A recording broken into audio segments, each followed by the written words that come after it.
Do you believe part 2? You gotta believe, baby. Let's go.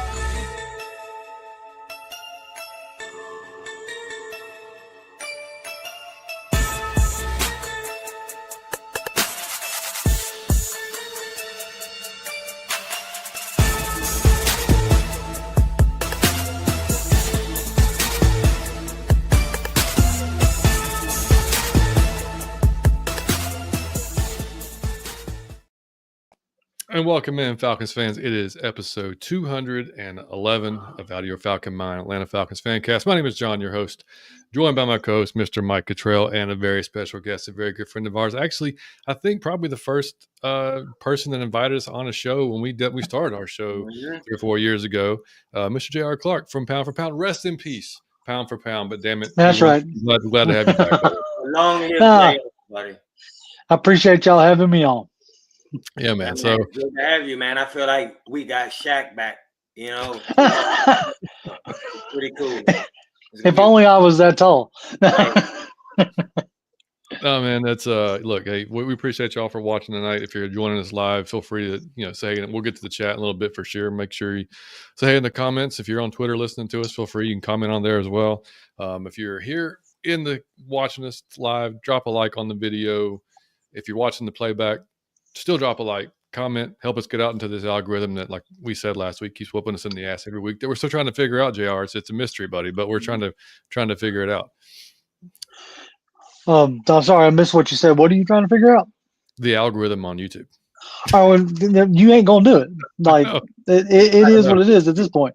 Yeah. 1 week they like long form videos. The next week they want the new shorts. Like I gave up on it, obviously. Exactly. Yeah, right. So, but anyway, we appreciate y'all for coming by, and you can follow us Out of Your Falcon Mind, TikTok, Instagram, Out of Your Effing Mind on Twitter. I'm not doing as much on Twitter as I used to. I'll still tweet during the games just because I have to get it off my chest. So feel free to follow us there. I'm a big fan of GIFs. GIFs I'm able to get my expressions and my emotions out in the form of burning Elmo and other things. So that's what I like to use a lot. But feel free to follow me there. And Mike pretty much handles all the TikTok, Instagram. Email us, atlfalconfancast@gmail.com. And we can find our merch, which I'll put in the description of the video if you want to rock some Out of Your Falcon Mind stuff to support us. That's great as well. Or if you just like the logo and think we're just kind of like so-so, that's fine too. You can still just buy the logo. It is what it is. You know what I'm saying? That's right. But anyway, you gotta be out of your Falcon Mind in one way or another. It don't matter which way, buddy. That's right. So we got a couple people in the chat. Let's get to them before we get going. Kenny, hey, what up? You say what up, fellas? I'll never give up on our team. I don't know if that's a good way to start or a bad way to start. That's just the first sentence of the show. But I'm not gonna lie, the inconsistency with such good talent is making it hard to believe this season. Need my guys to talk me off the ledge. We gotta pull you back in. Do our best. Marlon, what's up, buddy? MC, he said, what up, fellas in chat fam? He said, I had fun at the game Sunday night, but I feel like that WW will be looking for a new head coach and OC in the offseason. Yeah, I mean, it is kind of looking like that. Smelling like that. I don't know if it's looking like that. Double H! Hopefully, what's up, buddy? He said, episode 211, thanks for everything. I used to drink a beer called 211 and start fights. Do not drink that if you can buy it out of 7. Is that Steel Reserve? Yeah, it's called Steel Reserve. Steel Reserve. That is you drink those, you're gonna fight. Trust me. That's like some beer pong shit, right there. Yeah. I used to get 3 of those and drive. I was a wild guy. Yes. No. Well, hopefully, man, we appreciate you, buddy. Thanks for coming in as always, man. So we'll just start off, guys. I mean, we were feeling pretty good after the Buffalo game. More than good, Johnny. Wait. We got back. I got to start this over. JR, but since you've been out not doing this any longer, correct. If y'all don't know, JR had Pound for Pound for a while. Man was one of the stall. I mean, every Tuesday night you could book at 7 p.m. He was going to be on. That's right. Jonathan or Toby, whoever was his partner at the time, we were fortunate enough to guest on his show. We guested on each other's show quite a bit. How's it been, man? Like we came back out of retirement. You're still like retired. Oh, still enjoying. Yeah, still very much enjoying my retirement. Like I was kind of saying pre-show, it's not that I don't pay attention because I still very much pay attention with what's going on with the team, all that jazz. but the pressure isn't there to be on top or have answers for why the team is failing, if that makes sense. Yeah. Because we always had to come on and felt like we had to either lambaste the team or defend the team. Nowadays, if they have a game like Buffalo, I can walk around in my Falcon stuff with my pride, my chest puffed out. Or if they have a game like Carolina, I can not wear my Falcon stuff and not have to worry about any of it if I don't feel like it. Mm-hmm. So it's been nice in that aspect. Yeah, no, I feel you, man. I want to translate that for what I peeped before the show started. His JR in a nutshell. It's that dude that broke up with his ex and he say, I don't be checking her page. I do not care what she doing. I don't care what don't care. I don't care who she doing. Right? Right. But he take a peek every once in a while. Every now and again, you just gotta see, Mike. You gotta make sure that she hadn't like one upped you that much. You know what I'm saying? Like he really does love the Falcons, so he can't go totally emotionally detached. Oh no! Oh no! Right now, he's just going rogue. I'm back to being a fan, which is what I was wanting to achieve. Yeah, well, that's awesome, dude. Yeah, I mean, like like JR used to do a lot of research before shows. I mean, he'd watch the film, like we both would, and we go to the film. We'd watch the freaking press conferences. We'd listen to everything, read everything, try to prepare ourselves. It does. It takes a lot of time, man. Like that's why I haven't done those all 22 videos, because those things I know people like them, but man, like there's so many folks are doing them, and I know I do it a little bit differently, but like still, it just takes a ton of freaking time to do it right. Oh yeah, to really go and do it right. And I don't want to just put out like ass content. So I mean, I don't want to just. That's the thing. So it's I never wanted to. I didn't want to just shoot from the hip. So yeah. I'm over here, learning coverages and schemes and routes, and like I'm out there actually trying to coach somebody, just so I could, talk about it more intelligently. And you then end up formulating a plan, and then the team, of course, doesn't consult you, and they don't follow your plan, right? Yeah. And this is a problem, and then it becomes even more frustrating. 100%, man. 100%. Couldn't agree more. Out of your Falcons, pound for pound, long live pound for pound. He said, "What's up?" That's fella? right. What's going on, Millie? Good to see you, buddy. Well, JR, man, like I said, we do miss the show. We miss because it was clockwork for me. It was every Tuesday I'd be working out to have you guys on. So I do miss you. Glad we were able to. Obviously, we weren't going to stop being friends, so we've definitely kept in contact. That's right. So, but one of the coolest things that we got to do, I got to tell you this. Like since I've been doing this, like top 3 coolest things we got to do was to retire you. Yes. Yep. Like that was an honor. Like we got to he's a real, for those who don't know, you should, but for the new people, he's like a staple here, right? And he had a Kobe game. But he asked one last show. Right, he asked us to host it. So that was like oh shit, okay. It was an honor and a privilege, sir. So that was pretty cool. That was top 3. Yep. And we appreciated it. Yeah, we Mike and I said since day one, and we'll actually talk about football in a few minutes, guys. Like the coolest thing. Now we go off the rails at the start of the track. I mean, come on, man. Whatever.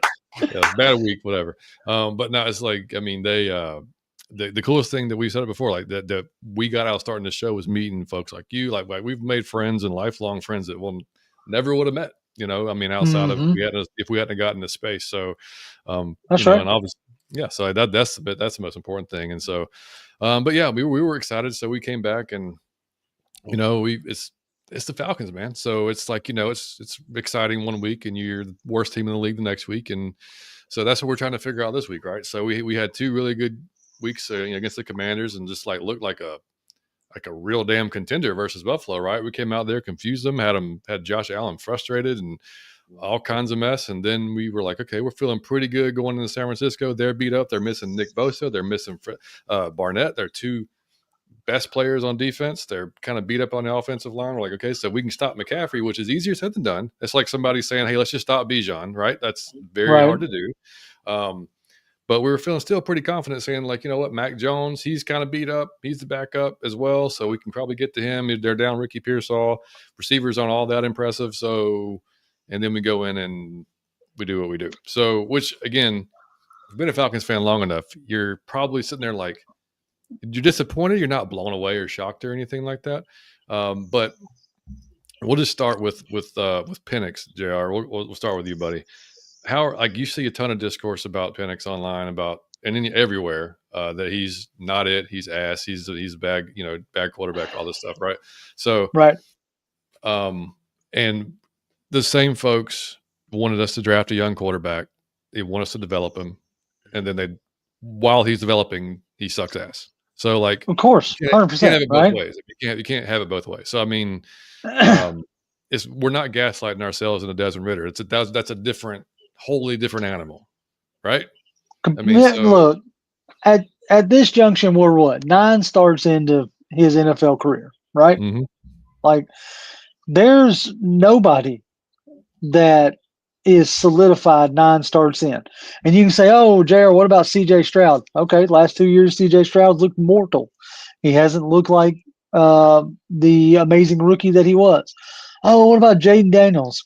Okay, Jaden Daniels, even this year when he has played, hasn't necessarily been lights out. And now he's starting to show some of the concerns about, his body type and size, and can he take the, the beating of being an NFL quarterback. So he's been banged up. I think I saw earlier that he's out again. He missed our game, and it looks like he's going to miss this upcoming Sunday.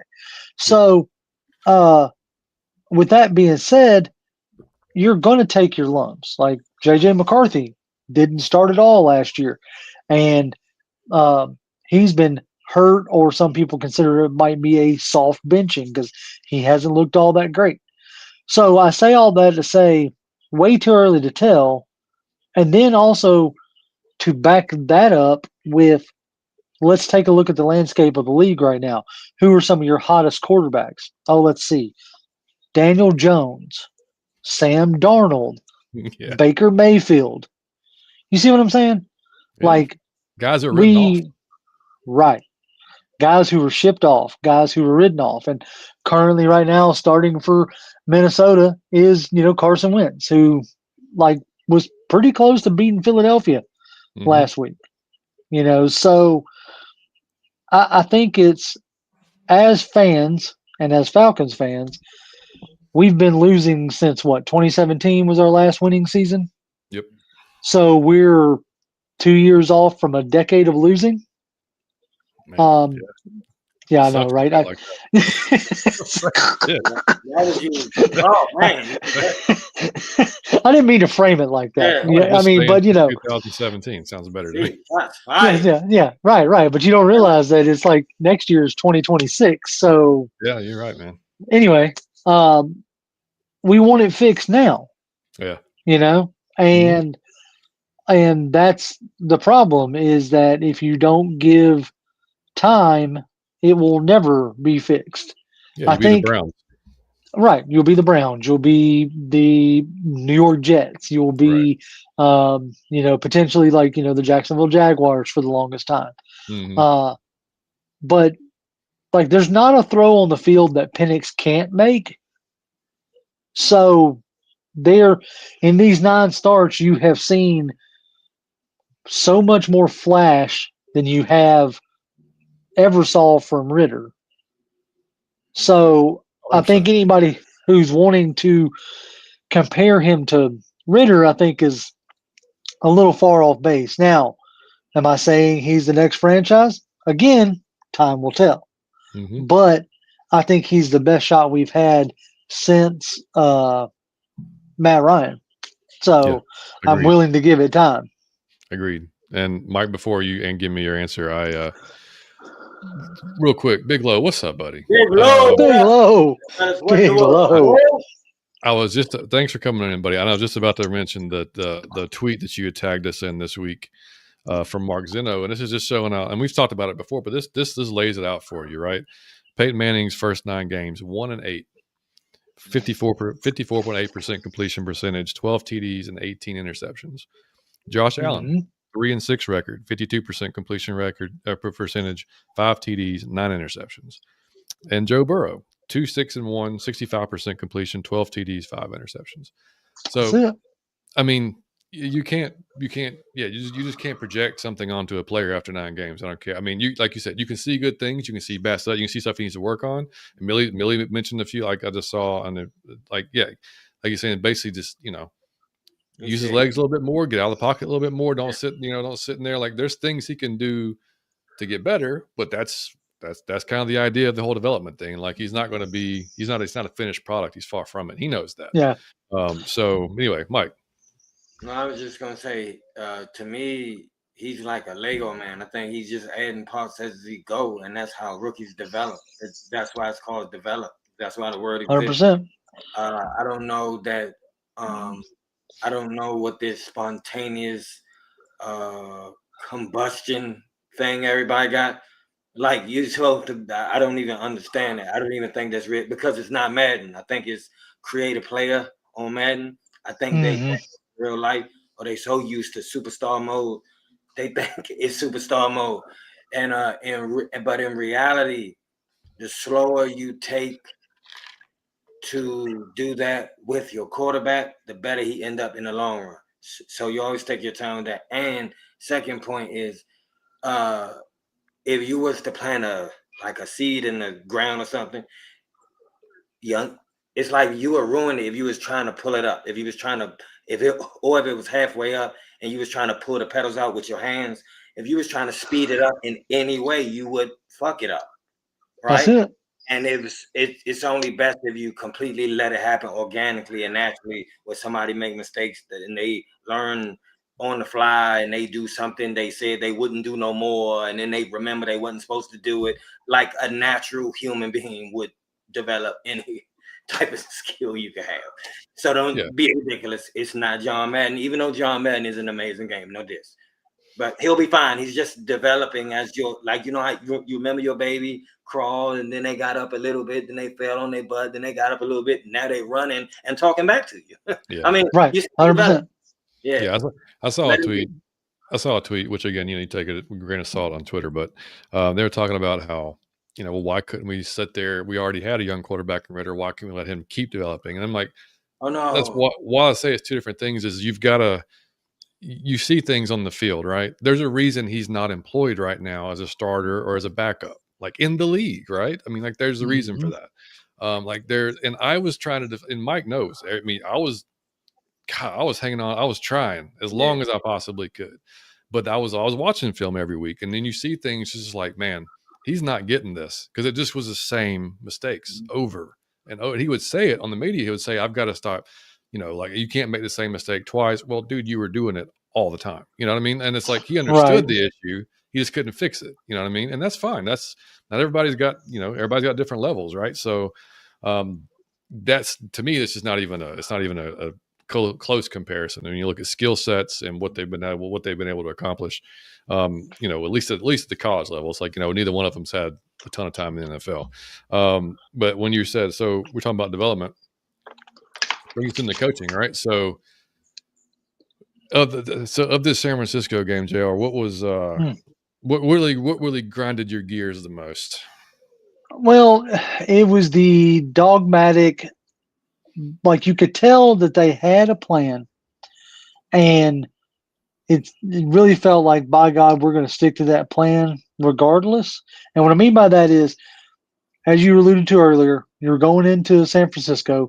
They were a beat up secondary, beat up defense all the way around, and you were getting Darnell Mooney back, and it really felt like, okay, cool. We just, like, Bijan went off on Buffalo, and maybe the idea was to hopefully we could have a lighter than normal workload for Bijan, and so we were going to throw it more.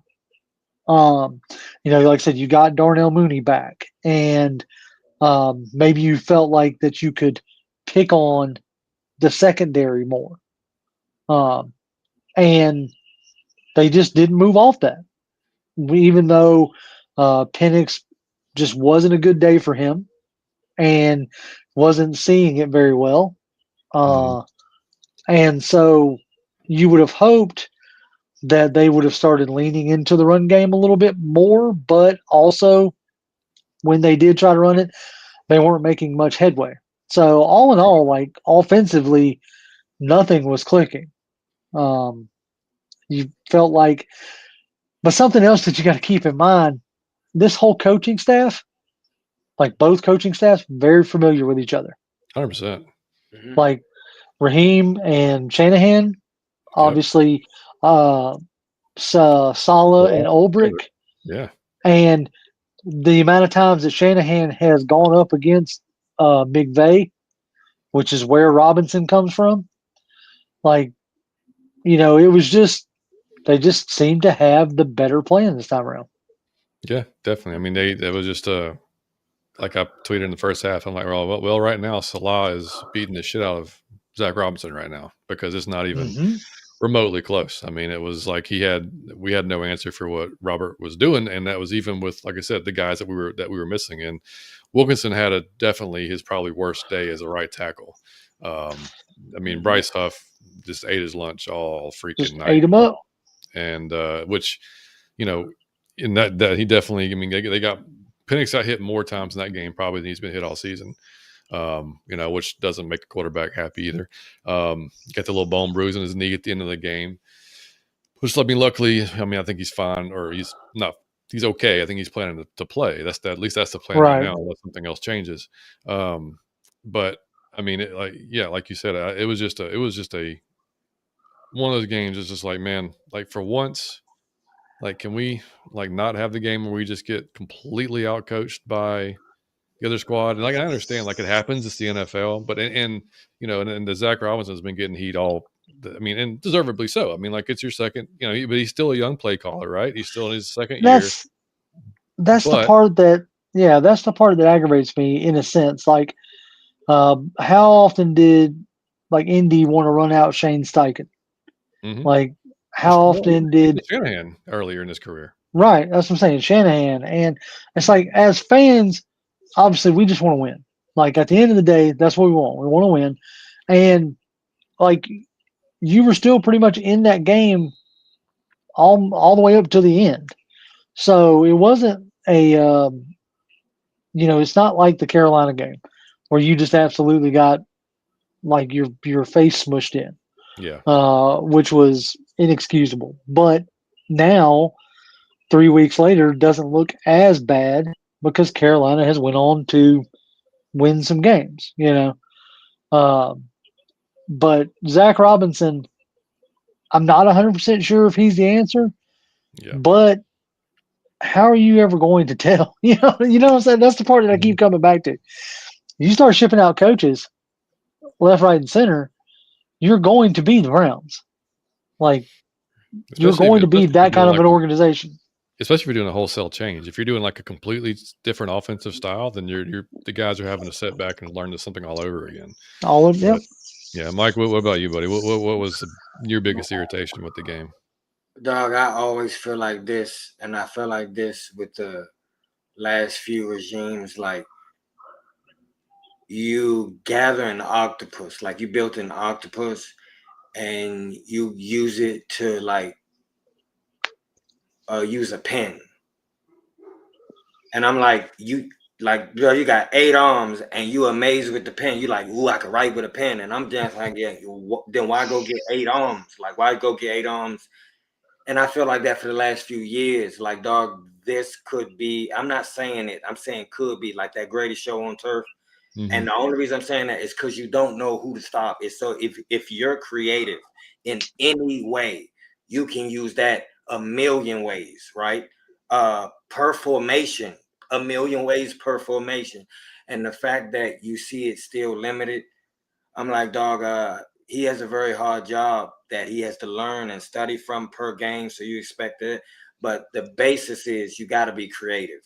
Yeah, To use an Oh octopus, yeah. you have to be creative, and I don't see creativity. And I'm like, he can get better at the X and O's, but to use an octopus, Dog, if I was Raheem, I'm not saying I understand this is man. The number one character trait of the person I was going to go get, who is creative as hell. Like who just be doing stuff like that's who just be out of the box with it. That was the number one thing. I want Kanye West, but as a coach. I want somebody to come from left like an alien, right? Because this is an octopus.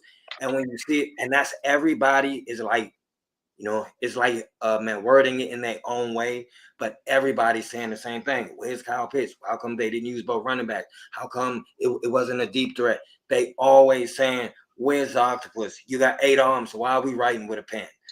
Like, and I just feel like, dog, if you can't be creative, that is the frustration. If you were being creative and we was just overthrowing or missing, we would still be like, all right, man, when they catch fire. But when you see it in full limitation, it feel like if I'm trying to dunk, I could jump high. I'm nowhere close. Mhm. You look like Super Mario, right? So I'm just nowhere close. And that's what it feel like. Like you're nowhere close to using this correctly. Yeah, I mean, watching it back, it's like Penix had like we said all the time when we watched Ritter or whoever, Mariota. Penix had guys, primarily Pitts. Pitts was open several times that he just couldn't get to him in time or didn't see him or whatever.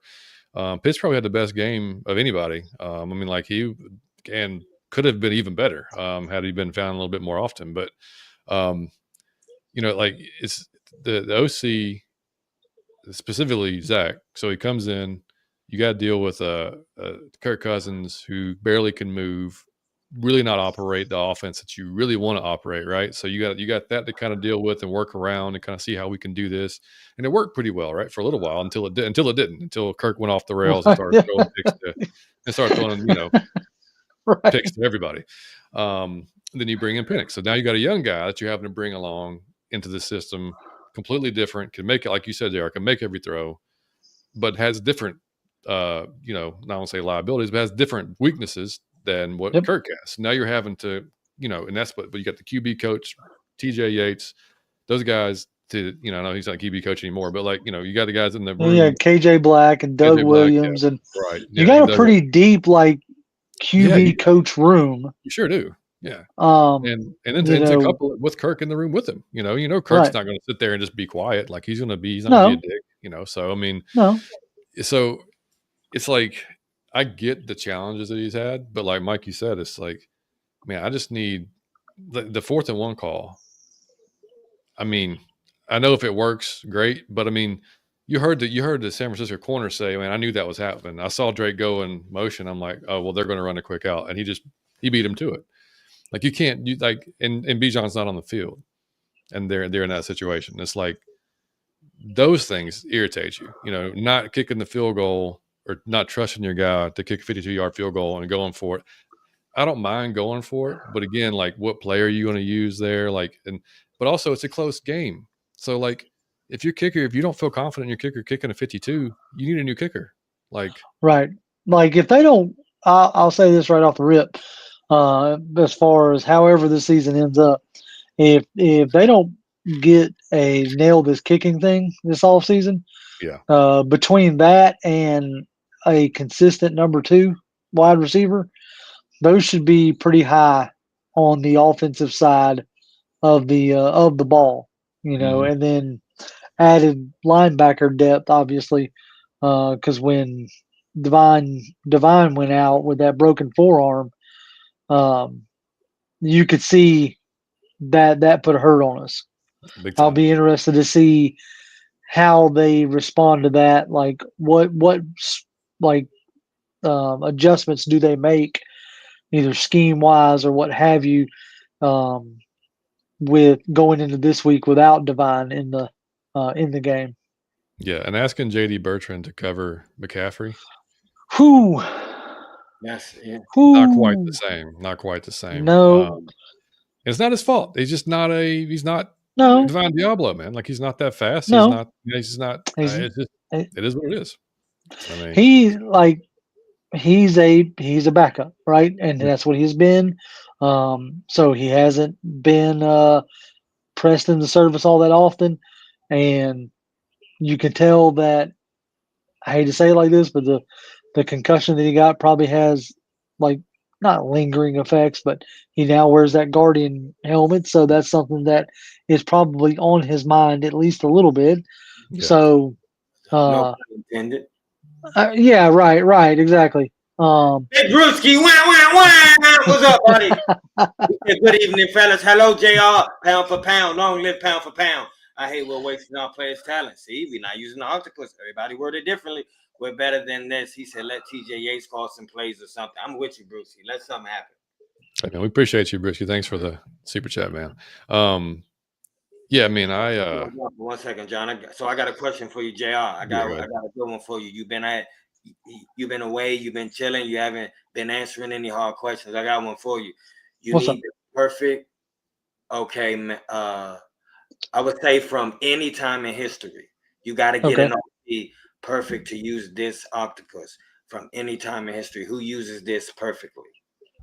Player, well, like coach wise, that's what you're thinking. I think, or at any time in history, it could be a current OC or from any time in history. Who's I think effectively? I think your best play caller that I have ever seen is got to be Andy Reid. He's probably the most consistent play caller as far as like being creative when needed to. Like they consistently go back in and watch like very old tape and adapt stuff that hasn't been seen in a long time, which is always intriguing. But one who might have been like super fun, but maybe isn't nearly as creative or well, obviously when it was hitting right, the Paul Johnson triple option was extremely fun to watch. Yeah. That was very effective. Yeah, you ain't kidding. And it like that was something that because it was so different than anybody else. If you want a lot of fun, go watch Eastern Carolina, the Chanticleers. They have a weird mashup of triple option RPO, and if you want some just creative football, the Chanticleers are fun to watch. I love it. Yeah, why he had to watch that creative football, and I gotta say this too. At some point, the same way in the Super Bowl, if your OC is calling dumb things or about to make a bad decision, at some point you intervene as a head coach. It's not always you got to. Sometimes we always have a head coach that will trust too completely. You are the president. He is the vice president. So you always oversee and intervene when necessary. Don't stand there and let the thing chip. Don't let it make a choice like a bonehead play or nothing like that. You got to intervene at some point, Ryan. But still love you. Double H said it's like being grandparents, JR. You can enjoy them without the responsibilities when they act the right. Yeah. That's the thing. Is like I can feed them full of sugar and send them back home to their parents.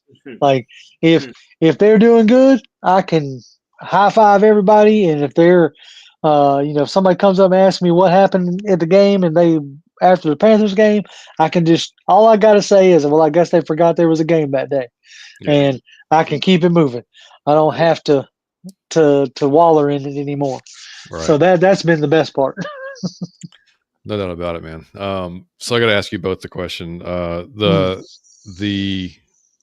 third down and long that they completed to McCaffrey, who was essentially wide open when we had 10 guys on the field, and they asked Raheem about it, and he was like, it didn't matter because we were missing a D tackle, so it didn't matter.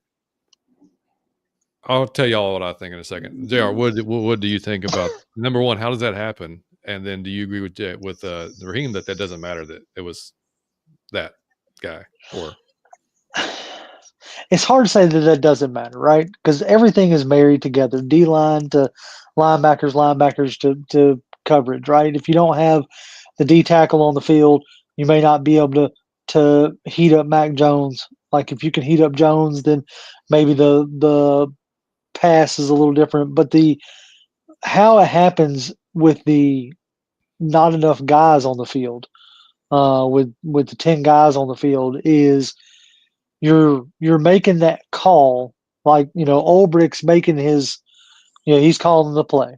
Then the D line coach, who is Nate Ollie, correct? If I'm Okay. Yep.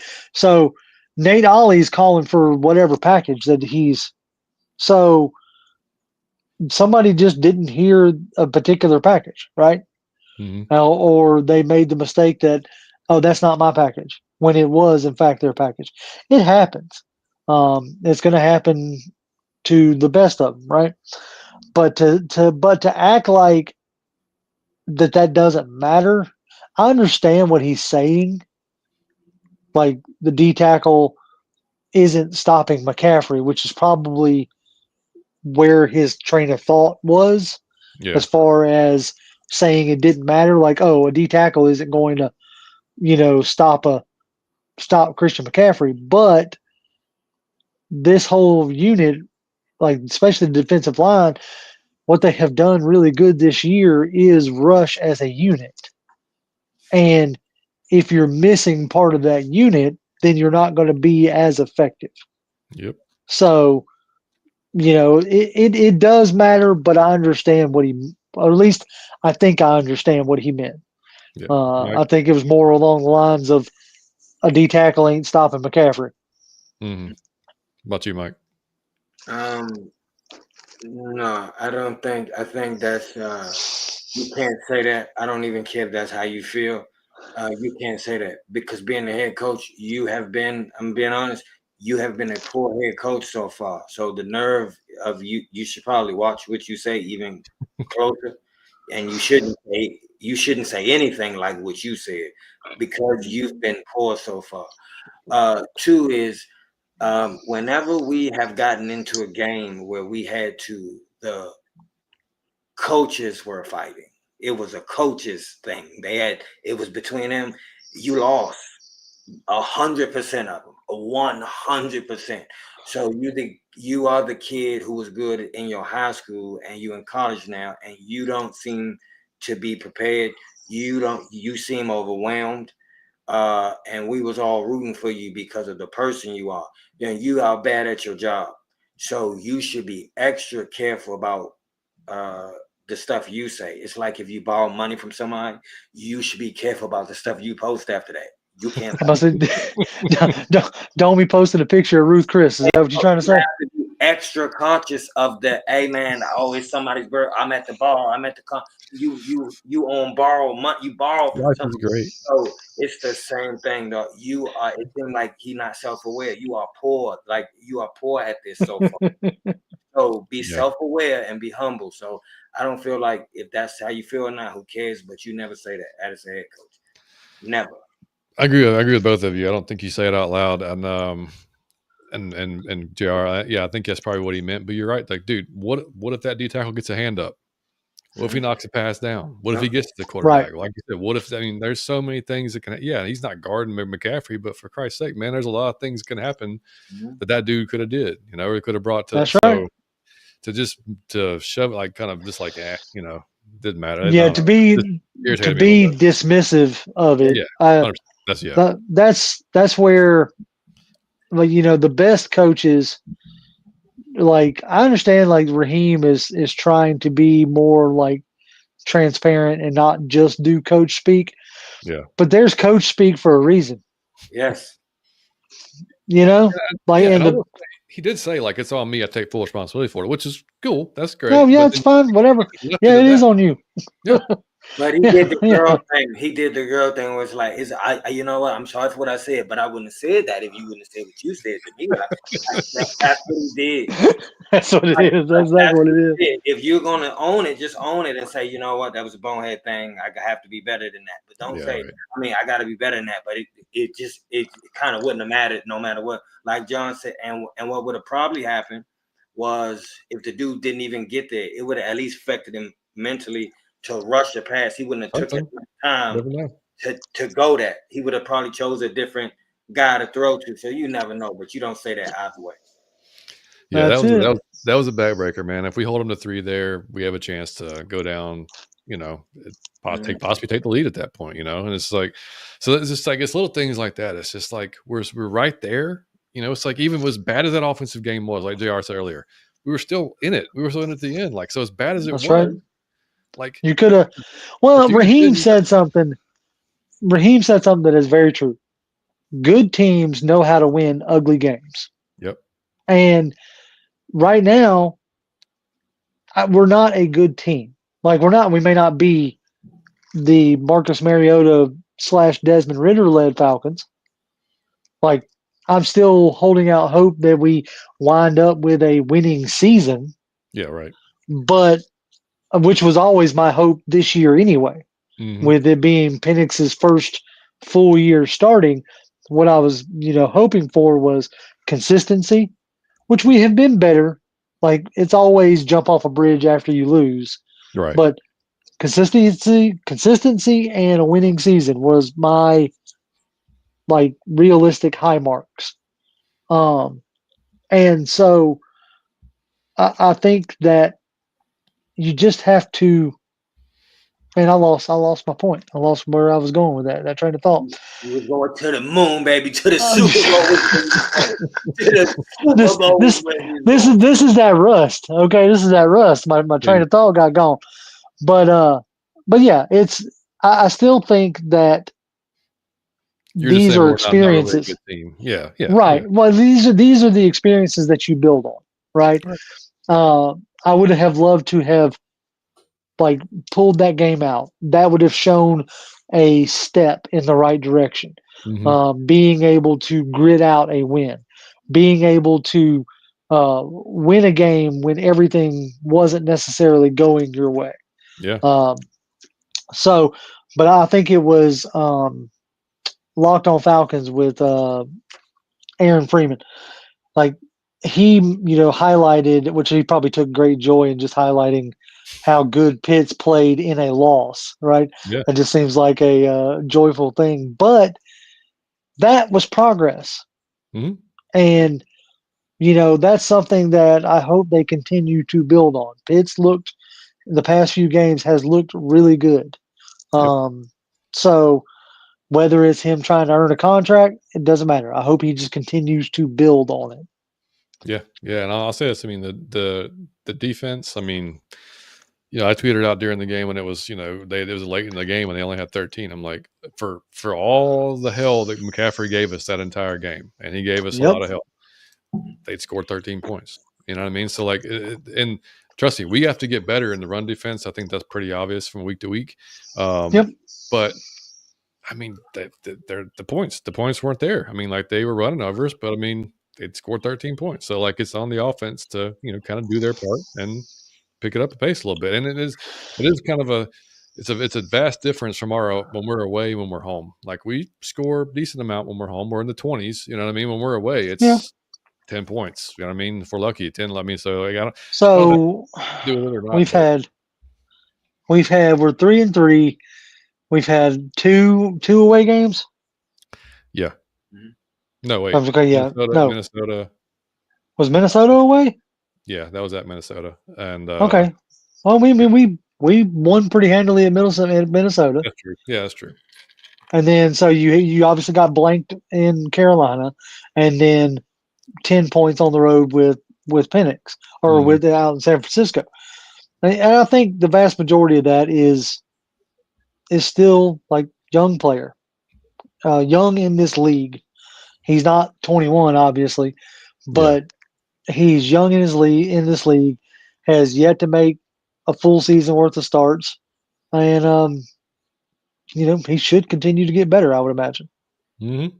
The Back It Up Binge podcast. What up? What's up, buddy? He said, evening, gents. As a Fitness fan, I want to congratulate y'all for your upcoming. Oh no! Don't do that! Don't do that! You go to talk to Dolphins, so I won't. Man, yeah. We don't count eggs before they're hatched around here. We are the Falcons. We lost to a. We shocked you. I'm gonna tell you. As bad as we play, or we'll come back looking like the best team in the NFL next week. I was about to say we made we sparked Carolina's run, so. I mean, we don't make up. We look like Beyonce, buddy. Please don't. I mean, the term falconing and falcon exists for a reason. I mean, like that's right. Fortunately so. But I mean, Miami coming in, and that's what kind of we were going to next. Anyway, I mean, they got a slew of their own problems, right? I mean, Mike Oh yeah. McDaniel looks like he's going to get fired every week, but he's not. He goes and says some kind of gibberish to the media, That's which one is of my favorite people in the universe. Dog. He just don't. Well, hey, look, he might I be your mean, next OC, so just he That's one might of my get to. favorite people in you the know, whole NFL. I mean, he said, I don't know if y'all Check out saw, he said from day about one. Mike, I don't know if you saw the press conference about talking about Tua starting this week. He said Tua will be our starter this week, and my expectation is he won't throw 10 interceptions. Yeah, see, I told you, Like, what but he the hell? in Like, his own little. Yeah, we it's don't. so. I mean, it's hilarious. It's like you don't hear it. You've never heard a head coach speak like that, Yeah, for any reason Look, whatsoever. in his own But world. It's like his whole. He's like I don't know. I don't know Well, what's up look, with him. they for could hey, easily look, they could I easily love be him 0-7 right now. They could easily be 0-7. So if they come in and lose, if by chance we lose this, dude, you want to see some pissed off fan base, boy. oh, dude, Our fan base is yeah, going yeah. to it's They going to will be be off a burning. bridge. Yeah, Well, we I mean, but I'll be honest real quick. It's on the teeter right now because we've been 500 in like past seasons, right?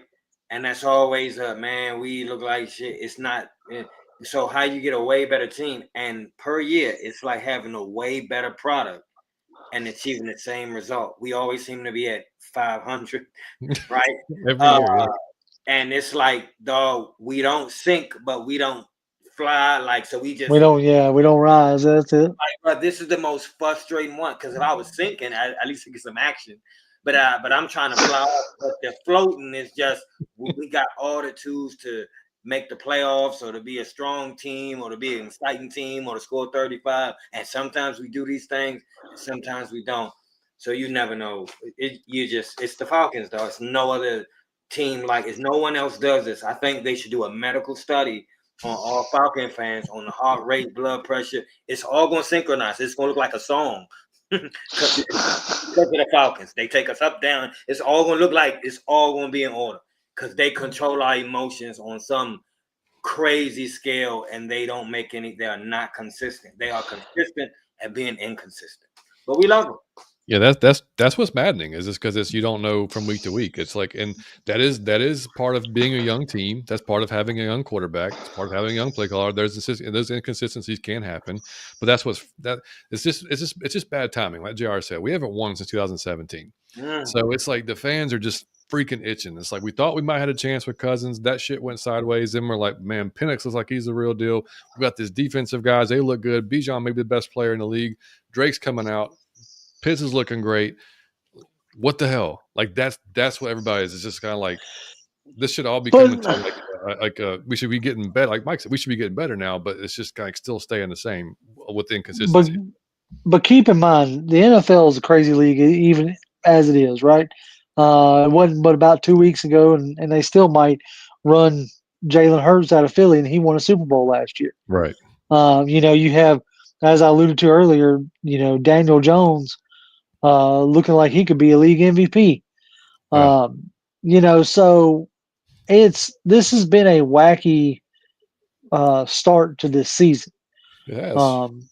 So I'm really interested to see what everything looks like around like week 12, week 13, right? Mm-hmm. I mean, I got a feeling we are who we are, and what I mean by that is, I think for the most part, we're going to have a pretty good defense this year, which is nice. Mm-hmm. The offense, if Bijan is hot, the offense is going to look real good. If a team has done a good job of bottling up Bijan, it's probably going to struggle a little bit because he's the engine he's the gas that gets this engine rolling. Yeah, until they figure out something when that happens, how to like counteract that. JR, it's no bottling up Bijan, JR. San Francisco did. They kind of did it. Like a T-Rex. You can't bottle up a T-Rex. I don't know, Sam. And that's the thing, San Francisco. I mean, San Francisco. I think what Aaron said on his show. Don't you say it. What you gonna say? No. As Aaron said on his show that I think it was San Francisco up till our game had ran 15% man, and then in our game ran 35% man, and it was like our guys just couldn't get open against it for whatever reason, and it was like, but that's the whole coaching thing. I was like, well, shit, they didn't see that coming because clearly that was just not something that they've done all year long. So that was something they had Right. to adjust on the fly, and they just couldn't do it. But yeah. So anyway, And that's I mean, the native on YouTube commented on one of our videos and said, "How do you guys make a podcast on this team so often and stay sane?" I mean, that's why it's called out of your fucking mind, baby. That's exactly well, right. I mean, you got to figure. Look, like there's other fan bases out there, right? They're in the same boat. You have the Raiders go out and sign Geno Smith and get a hold, and they have just like I couldn't imagine being a Raiders fan. I couldn't imagine being a Browns fan or a Jets fan. There's plenty of other franchises out there that will make you just as mad, right? Did you see the video of the Jets fan, the kid that was like leaving the game? They interviewed him or whatever. Did you see that? And you tell me he was like, I was born into this. Yeah, like, he's like, I'm born this. I hate this damn team. I hate this damn team. Yeah, he's like, I want to support him, but I freaking hate him. Like, I mean, that's right. Like, yeah. Whatever. Jordan, what's up, buddy? He said, good evening. Good to see you, JR. Hope everybody's doing well. It's frustrating as a fan when the Falcons can't figure out who they want to be and it's different every week. Yeah. I mean, you're right, buddy. You're definitely right. But that kind of makes it exciting that we don't know who. It always makes the game work. Hey, you ever hide this week? I was about to say.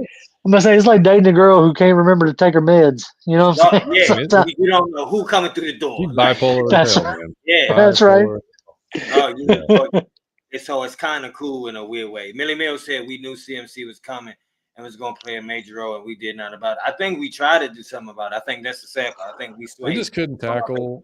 They couldn't tackle him, man. Like it's. I mean, he's good words play action. We've been saying that for years, ain't we? April, what up? What's up, baby? Gabriel said they got a penalty for 12 on the field the same drive. That's what I'm saying. Dr. Slicknut said, what it do? What up, man? We got JR on the show. Millie Mills said, and that's my problem with Raheem. Stop being buddy-buddy with other players. Stop giving other stop being buddy-buddy and stop giving other players their credit. That guy make them beat you. Why are you giving up? He does seem a little too, I told you, the team takes the energy of the coach. He's a little too nice for me so far. He's a great guy, but I don't know if you should be a head coach. Millie Mills said, but the players don't think they're not a good team now. Hey, man, I'm going to tell you something that I learned in this life. You can think anything you want to think. You could think you a Dolphin, right? But reality reality will reflect the truth at all times, buddy. You can think what you want. But the proof will be in the pudding. But I'm trying to tell you, I think we all see the same thing. We see the capacity for amazement. And that's the frustration. Like, damn, if this was at full volume, you know what I'm saying? But you kind of never see it. You only see it with headphones on. Yeah. So it'd be like, come on, I just want to see it. So, but think about this real quick, but there's a group of Buffalo fans with Josh Allen who are this week until they play again are complaining about Joe Brady and not using James Cook. I know, I've seen the videos. Mm-hmm. So everybody has that capacity to frustrate their fan base, even the ones that win on a regular basis. So don't feel alone in that aspect. Yeah. No, you did. You're spot on that.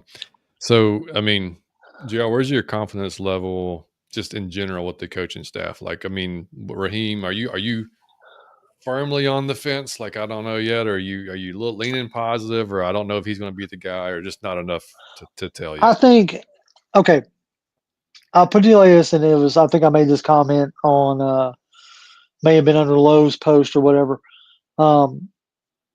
He's not afraid to move off coaches when he thinks he needs to, a la Jimmy Lake for Ulbrich, right? Mm-hmm. When he sees an issue, he addresses it. So I in that aspect, I'm a little more like lenient. I don't know exactly what transpired with the Ike Hilliard stuff. I would love to know.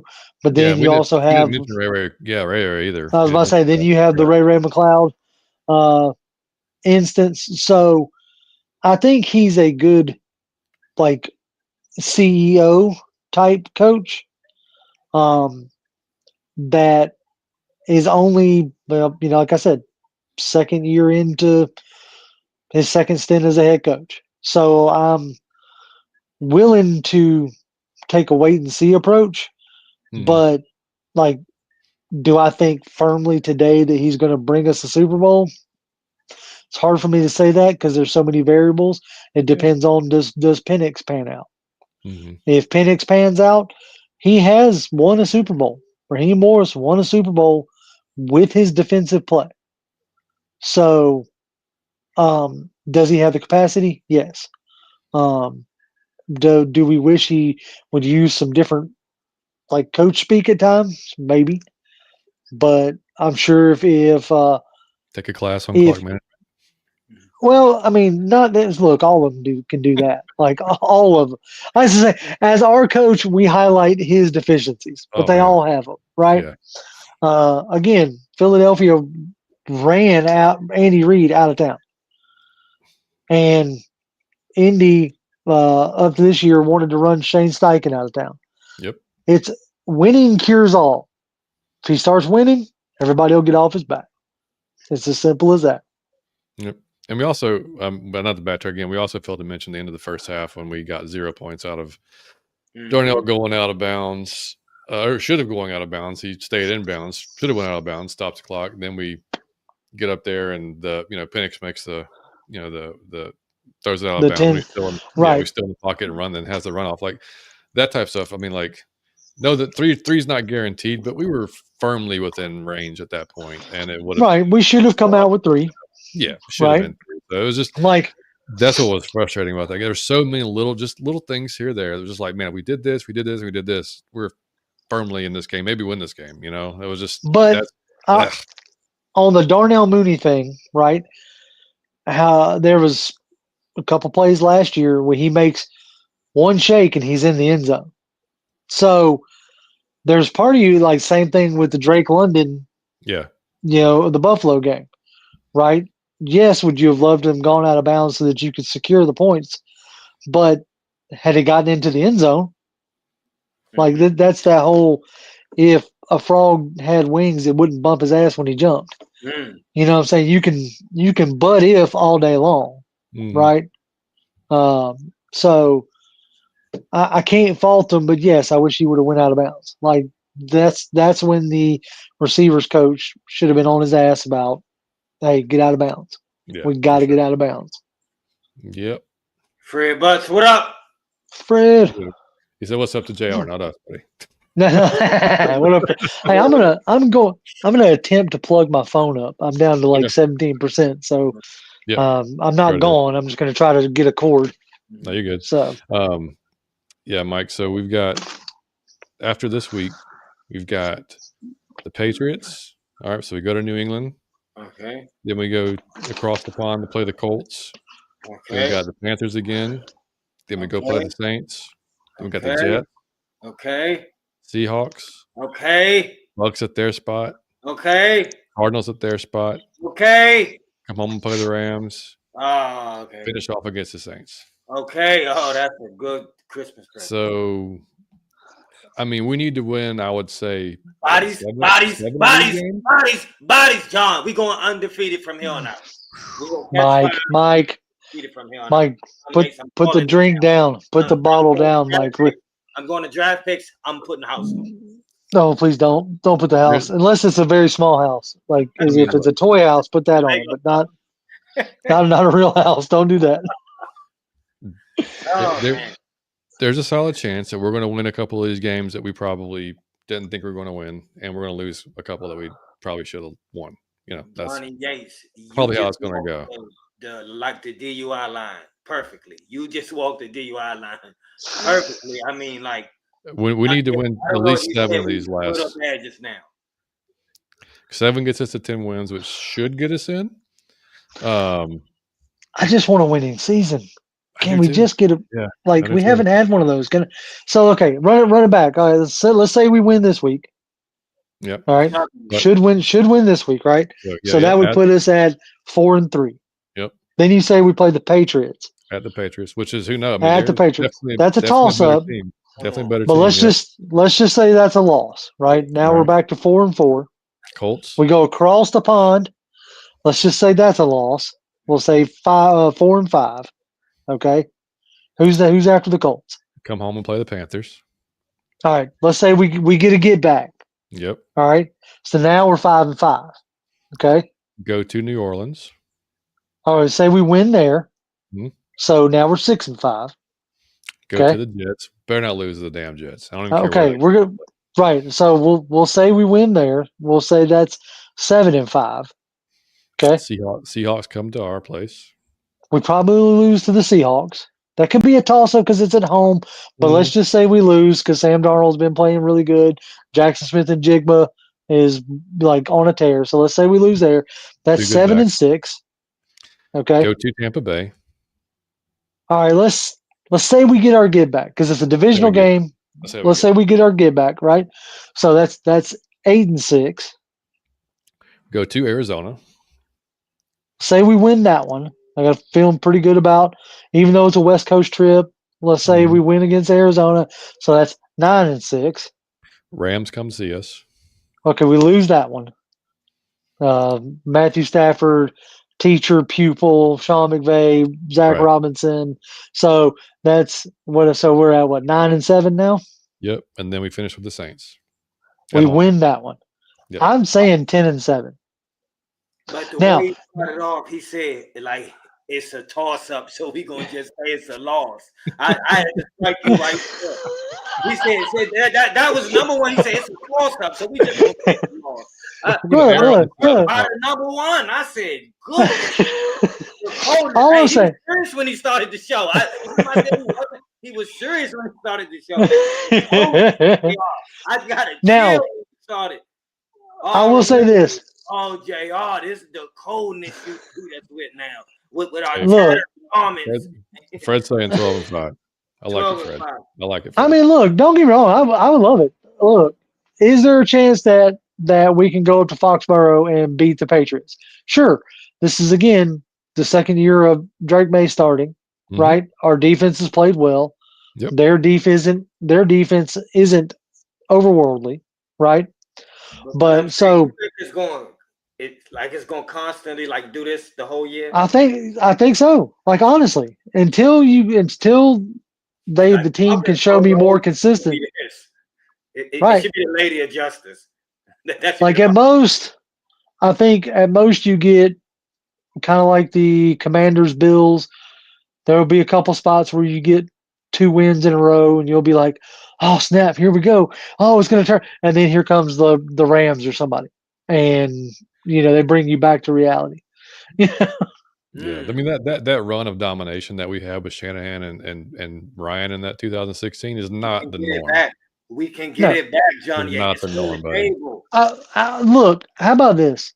Let me pose it to you differently. How would you have felt about this team had they lost to the Bills and beat San Francisco? You see what I'm saying? Perception is a hell of a drug. And what I mean by that is you beat Josh Allen in the way you did. And it makes you like, oh crap, maybe we're better than we are. And then you go out to San Francisco to a team that's beat up thinking, okay, here we go. We're going to get 3 in a row. And then you lose that game. So you flip-flop that, right? You lose to a team that you think you should lose to in the Bills. And you beat a team that you think you should beat, and for San Francisco, you're still sitting at the same record at 3-3. Do you feel differently about the team?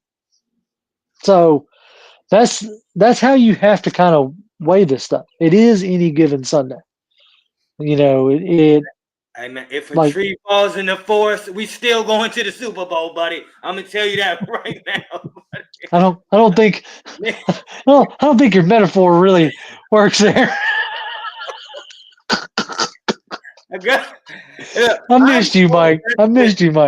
I'm so desperate to be dominant in the NFL. I just want to feel like, man, we'll probably win this week. Instead of what you said, like, I just want to feel like we will most likely win this week. That's all I want. Oh yeah, I'm really interested in that. That Colts game is even that though one's gonna be real interesting. Yeah, I mean, you got another running back that John Taylor's having a crazy good season. Daniel Jones is, like I said, I mean, he's flying on that offense right now. So that will be a game for us. That'll be, and that's, I mean, and like Fred said, I mean, San Francisco is a good team, man. I mean, like they are a good team, even with the injuries. They're a good team. They're a well coached team.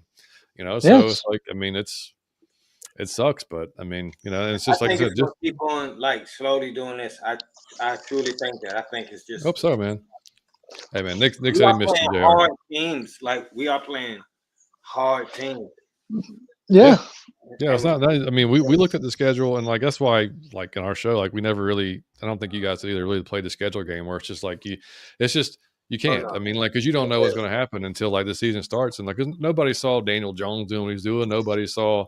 I mean, Darno doing what he's. Well, I mean, maybe I was about to say. I mean, like how many people really expected Darnold to go up to Seattle and fall off? How many people really felt like what Darnold did was like a product of Kevin O'Connell and not, Sam Darnold? And so you see Seattle going, oh, they're not playing out of their mind, but they're playing really good football. Yeah. And then you see Minnesota in the same boat we are, 3-3. So, and currently losing to the Chargers, 14-3 right now. So would Quentin Johnson happen to have a touchdown? Because he is on my fantasy team. I have not seen Quentin Johnson have a touchdown as of yet. Keenan Allen just caught a pass though. I don't know if that helps you at all. Well, side note, I did not at all. I did have CMC. I do have CMC, so I did have a really good night. Well, there you go. There, see, it was no. See, look, I knew we were going to lose because, and the reason why I say that, hold on. He stabbed, shot, hit us with the bat, put us on fire. No. The wood chipping is the only thing that. Hold on. You got to let me finish, Mike. Because unironically, in the beginning of the year, me and my family have gotten into wrestling again. Okay. And I hadn't watched wrestling since I was a kid, and we've gotten back into it. It's really enjoyable.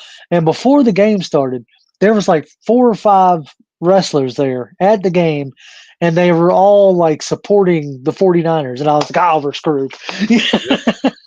Yep, both Usos and it was CM Punk and and all like they were all like hyping up the 49ers and wasn't one of them hyping up the Falcons. I was like, dadgummit. You need to enjoy the wrestling, man. Come on, somebody. You know what happened? JR, I watched Unreal on Netflix, and that got me back into it. Is that what it was?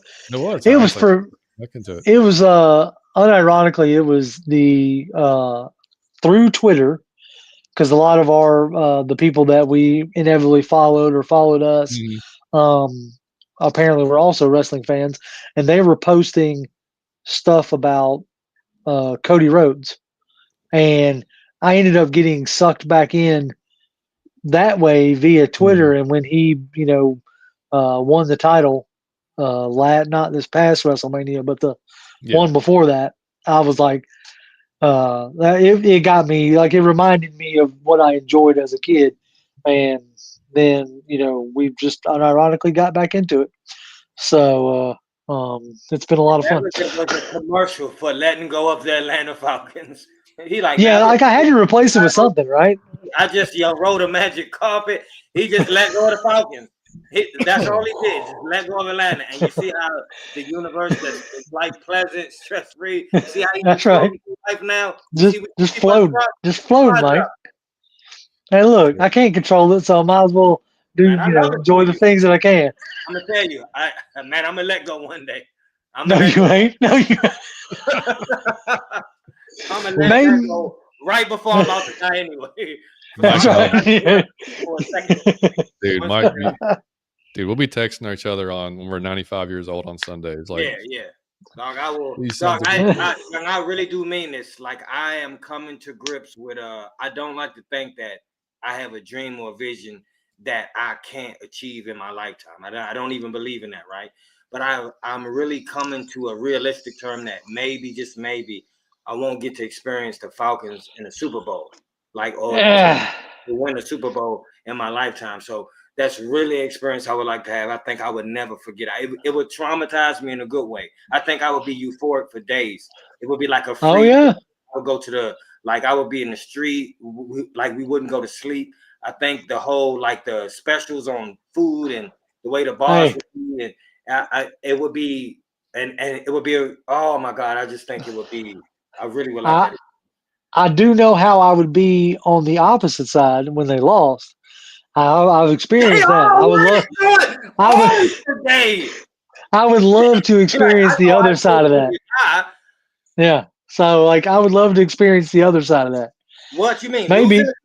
No, winning. That's what I'm saying. Okay. I know, I know the feeling of a loss. I would love to know the feeling of a win. That's all I'm trying to say. Opposite of the win. You scared me. Yeah. No. I'm with you, Mike. I want to know how that feels. We'll see. For the whole city, for the whole state to take pride in football in a way that we never have before. Like, we are professional football team. We are enshrined in the NFL for real. Like, we to go. That's right. History books. I think that would be dope. I love it, man. All right, well, let's end it on this, man. Fred said, "JR, do you like Penix? I think he's a star and getting better and better." So, I like Penix a lot. I love that he's got a cannon for an arm. Like I said before, he can make every throw on the field. He's getting better at the middle of the field stuff, and I think he will continue to get better. He has the propensity to get locked on to a target. Thankfully, most of the time that target's Drake London, who's really good. So, but I think he just needs more time, right? At the end of the day, is he going to be an upper echelon elite QB? Time will tell. But do I think he could be a better than average quarterback? For sure. And that's what you need in this league to compete. You need a better than average. My only concern is at this point is, do we get him into a system where he can thrive? Mm-hmm. Whether it's at the end of this year, does Zach Robinson go take the Oklahoma State job? And if so, is it a promote within type thing? I joked earlier about the, Mike McDaniels as your next OC. If that's the case, can we? I just want him to be able to start thriving. I don't want a Jalen Hurts situation where 12 years of high level football, he's had 10 different OCs. I don't want it to be a Baker Mayfield where 3 years in a row he's had a new OC each year. So especially not right now. I need it to be stable until he can get his foot really in the door. Eric said, happy Thursday, everyone. Also, go Falcons, and let's find someone to play inside linebacker other than JD. We with you, buddy. Thank you, Eric. You know what? I mean, from a physicality standpoint, I'd like to see Helms out there more. I was gonna say, I wouldn't mind seeing Helms out there hitting people. Yeah, I mean, we don't know, how well he knows everything that's going on with him. I would assume, he's been with the team, so I mean, I imagine he's well caught up on the defense, but he's kind of that tweener too, man. He played safety in college. He's not like he's played linebacker before. He's kind of the in between kind of. But this game, like Diablo, he was a safety at Virginia Tech, So they converted him down. So he's still a little bit bigger. And Nick just said Storm Norton is back. Is that right? I mean, see that. He's off IR.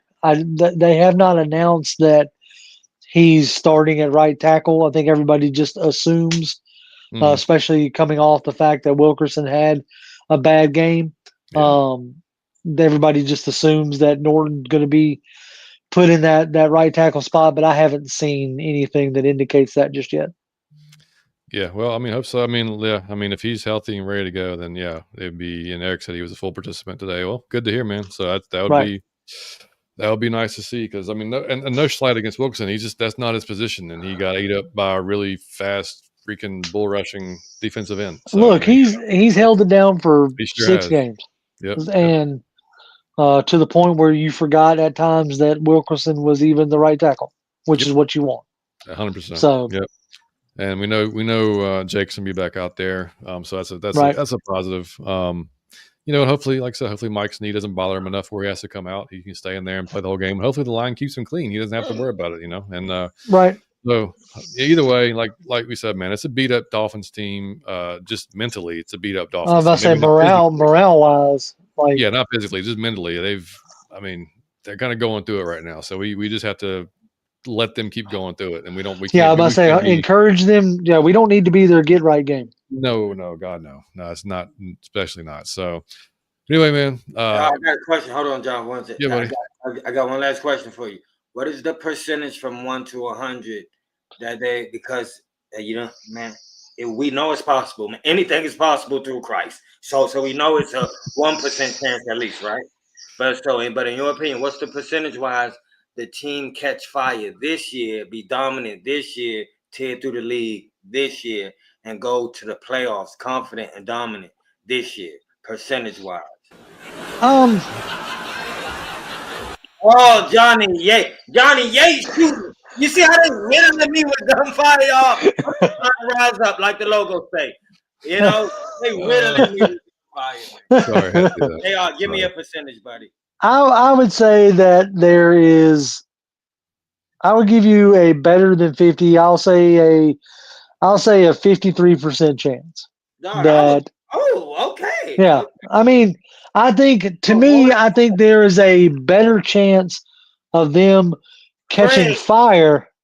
I think there's a better chance of them catching fire than imploding. So, if the far right is imploding and the far left is catching absolute fire and dominating, then it's a little more little more to the fire side than it is the imploding side, in my opinion. I think you're going to have. My dog, he was quiet all podcast to just now. Oh, he's giving. He's going for the 100. Yeah, he is going. That's right. And I said nothing. You saw me. 100. Listen, I love you, buddy. Rise up. Biscuit has picked the opposing team 2 weeks in a row. Yeah, Biscuit. He was right. That gummit Biscuit. That gummit Biscuit. He got to warm up. he's not a believer yet. He's not. Hide that treat underneath the helmet, Mike. That's what you got to do. You got to put the in both helmets. I'm always okay. But I got yeah. So it's put two treats. Put two treats in the Falcons helmet. Yeah, that's what you got to do.